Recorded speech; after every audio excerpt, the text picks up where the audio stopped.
حدیث پاک میں آتا ہے اگر تم اللہ پر توکل کرو جیسا کہ توکل کرنے کا حق ہے، اللہ تمہیں ایسے روزی دے گا جیسے پرندوں کو روزی دیتا ہے۔ کبھی امیجن کیا اپنے پرندوں کو روزی کیسے ملتی؟ یہ حدیث میں ایسی اچھا ہو سکتا ہے انسانوں کے بارے میں فرمایا جاتا، نبی پاک فرما دیتے، جانوروں کے بارے میں فرما دے، پرندوں کے بارے میں کیوں فرمایا؟ سبحان اللہ۔ آپ کو دنیا میں پتہ ہے پرندے کتنے ہیں؟ ایک کیلکولیشن کے مطابق اس دنیا میں جتنے جانور ہوتے ہیں نا وہ انسانوں کا ملٹی پلائی بائی 10 ہوتے ہیں، ٹھیک ہے؟ ہم 8 ارب ہیں تو وہ 80 ارب ہیں، ساری جانور، چوپائے اور جتنے بھی جانور ہیں، انسیکٹس بھی اس میں ملا لیں، لیکن فرمایا پرندے اس کا ملٹی پلائی بائی 10 ہوتے ہیں۔ اٹ مینز اس دنیا میں اپروکسیمیٹلی 800 ارب پرندے ہیں، ٹھیک ہے؟ 800 ارب پرندے روز کہاں سے کھاتے ہیں؟ کوئی سپلائی لائن کو جا کے ان کو درختوں پہ پہنچاتا ہے؟ کسی گھونسلے میں کوئی آپ نے کبڈ دیکھی، کسی گھونسلے میں آپ نے کوئی سٹاک دیکھا کہ جناب یہ کل کا چارہ ہے، یہ رات کا چارہ ہے، میرے چھوٹے چھوٹے بچے ہیں اس کے لیے چارہ ہے؟ Nothing else. ہر پرندہ 800 ارب پرندے اپروکسیمیٹلی روز صبح فجر کے بعد بھوکے نکلتے ہیں، اور جب شام اپنے گھونسلے میں آتے ہیں تو سب کا پیٹ بھرا ہوا ہوتا ہے۔ سب کو کون کھلا رہا ہے؟ کوئی تو ہے جو نظام ہستی چلا رہا ہے، میرا خدا ہے۔ ایمان لاؤ نا، توکل کرو۔ جب پرندوں کو 800 ارب پرندوں کو روزی دے سکتا ہے، ارے میں اور آپ اشرف المخلوقات ہیں، میں ٹینشن ہی نہیں ختم ہو رہی کال کرو تھی نو ہے، سال بعد کیا ہوگا، بچی کی شادی کیسے ہوگی، میرے کاروبار کا کیا ہوگا، ارے مارکیٹ ڈاؤن ہو رہی ہے، ڈالر اوپر ڈالر نیچے، اسی ٹینشن میں مر گئے یار۔ جو رب چونٹی کو کن اور ہاتھی کو من دے سکتا ہے وہ اس نے مجھ سے بھی وعدہ کیا ہے۔ سیکھو نا حضرت ابراہیم سے، کاش یہ توکل نصیب ہو جائے۔ تھوڑی ایج اور بڑھتی ہے، آپ نے ایک بار ایک بڑا کمال کا منظر دیکھا کہ ایک بندے کو سمندر میں اس کی ہلاکت ہو گئی، سمندر میں وہ ڈوب کے مر گیا، مچھلیوں نے کھایا اس کی باڈی کو، تھوڑی دیر بعد اس کی لاش سمندر کے کنارے پہ آئی تو پھر جانوروں نے کھایا، اس کے بعد دیکھا کہ پرندے آئے، پرندوں نے بھی اس کی باڈی سے کھایا۔ آپ کے ذہن میں خیال آیا کہ یا اللہ یہ بندے کو قیامت کے دن تو کیسے اٹھائے گا؟ ایمان تو تھا مگر اس کی باڈی کے اجزاء تو 3 الگ الگ مخلوقات کھا گئی، اور قیامت کے دن یہ واپس کھڑا ہونا ہے اس نے۔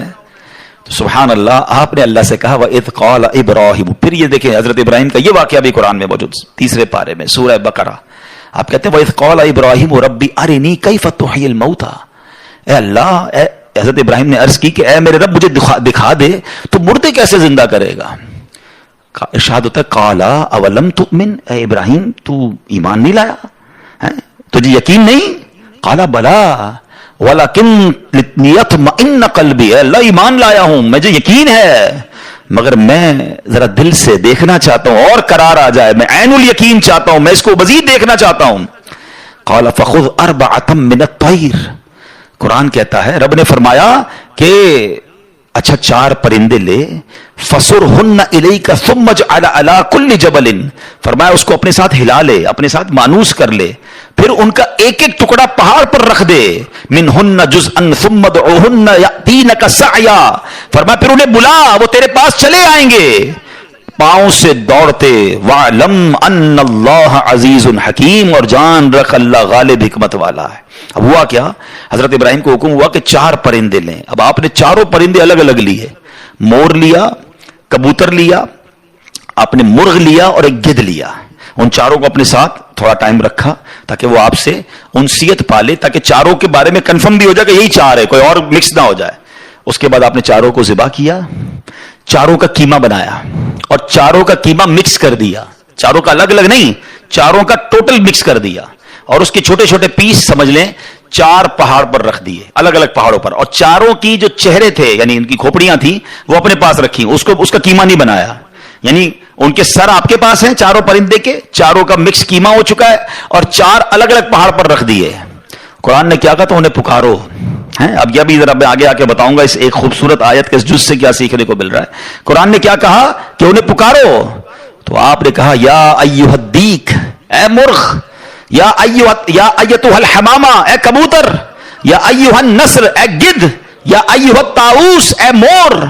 آپ کی پکار پر وہ 4 پرندے جو ہیں ان کا قیمہ اب آسمان پر اڑنا شروع ہوا ہے۔ فکشن، گرافکس، آج کل اینیمیشن کا دور ہے، کمپیوٹر پر جناب لوگ بہت ساری چیزیں بنا لیتے ہیں، سنو 5000 سال پہلے قرآن میں یہ واقعہ موجود ہے کہ کیا ہوتا ہے، ان چاروں کا کیما اڑتا ہے، اور اب جس کا مرغ کا ہے وہ مرغ کی طرف، مور کا ہے تو مور کی طرف، کبوتر کا چاروں کے جسم پورے کمپلیٹ ہوتے ہیں، سر نہیں ہے، سر تو آپ کے پاس ہے نا، وہ چاروں پرندے بغیر سر کے دوڑتے ہوئے آپ کے پاس آتے ہیں، زندہ ہو جاتے ہیں مگر سر نہیں ہے، قریب آتے ہیں تو حضرت ابراہیم نے ان کا سر جو ہے وہ واپس ان کے پاس لگا دیا، سب سر بھی ان کا لگ گیا، آ کر دانا چگنے لگ گئے۔